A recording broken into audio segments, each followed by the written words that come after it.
ನಮಸ್ಕಾರ ಸ್ನೇಹಿತರೆ. Rebel star Ambareesh ಪುತ್ರ ಜೂನಿಯರ್ ರೆಬೆಲ್ ಸ್ಟಾರ್ ಅಭಿಷೇಕ್ ಮತ್ತು ಅವಿವಾ ಬಿದ್ದಪ್ಪ ದಂಪತಿಗೆ ಗಂಡು ಮಗುವಿನ ಜನನವಾಗಿದೆ. ಬೆಂಗಳೂರಿನ ಸ್ಪರ್ಶ ಆಸ್ಪತ್ರೆಯಲ್ಲಿ ಗಂಡು ಮಗುವಿಗೆ ಅವಿವಾ ಜನ್ಮ ನೀಡಿದ್ದಾರೆ. ನಟ ಅಭಿಷೇಕ್ ಅಂಬರೀಶ್ ಅವಿವಾ ದಂಪತಿಗೆ ಗಂಡು ಮಗು ಜನನವಾಗಿದೆ. ಈ ವಿಷಯ ಅಂಬರೀಶ್ ಅಭಿಮಾನಿಗಳಲ್ಲಿ ಸಂತಸ ತಂದಿದ್ದು, ಮಗುವಿನ ಫೋಟೋವನ್ನ ಶೇರ್ ಮಾಡಿಕೊಳ್ಳಲಾಗಿದೆ.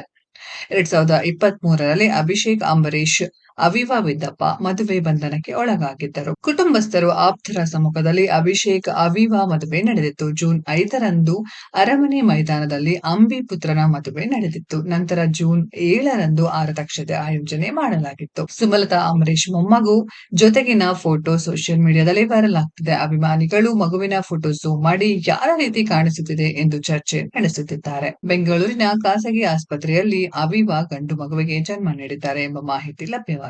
ಆಗಸ್ಟ್ನಲ್ಲಿ ಅವಿವಾ ಅವರ ಸೀಮಂತ ಕಾರ್ಯಕ್ರಮ ನಡೆದಿತ್ತು. ಅಮರ್ ಚಿತ್ರದ ಮೂಲಕ ಚಂದನವನಕ್ಕೆ ಕಾಲಿಟ್ಟ ಅಭಿಷೇಕ್ ಅಂಬರೀಶ್ ನಂತರ ಬ್ಯಾಡ್ ಮ್ಯಾನರ್ ಸಿನಿಮಾದಲ್ಲಿ ನಟಿಸಿದ್ದರು. ಅಮರ್ ಸಿನಿಮಾ ಮ್ಯೂಸಿಕಲ್ ಹಿಟ್ ಆಗಿತ್ತು. ಬ್ಯಾಡ್ ಮ್ಯಾನರ್ ಸಿನಿಮಾದಲ್ಲಿನ ಅಭಿಷೇಕ್ ನಟನೆ ಮೆಚ್ಚುಗೆ ಬಂದ್ರೂ ಚಿತ್ರ ಜನರನ್ನ ಸೆಳೆಯುವಲ್ಲಿ ವಿಫಲವಾಗಿತ್ತು.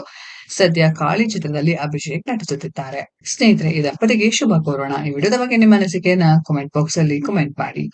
ಈ ವಿಡಿಯೋ ಇಷ್ಟ ಆಗಿದ್ರೆ ಲೈಕ್ ಮಾಡಿ, ಶೇರ್ ಮಾಡಿ, ಚಾನೆಲ್ ನ ಸಬ್ಸ್ಕ್ರೈಬ್ ಮಾಡಿ, ಪಕ್ಕದಲ್ಲಿ ಇರೋ ಬೆಲ್ ಐಕಾನ್ ನ ಹಿಟ್ ಮಾಡಿ. ಮುಂದಿನ ವಿಡಿಯೋದಲ್ಲಿ ಭೇಟಿಯಾಗೋಣ. ಧನ್ಯವಾದಗಳು.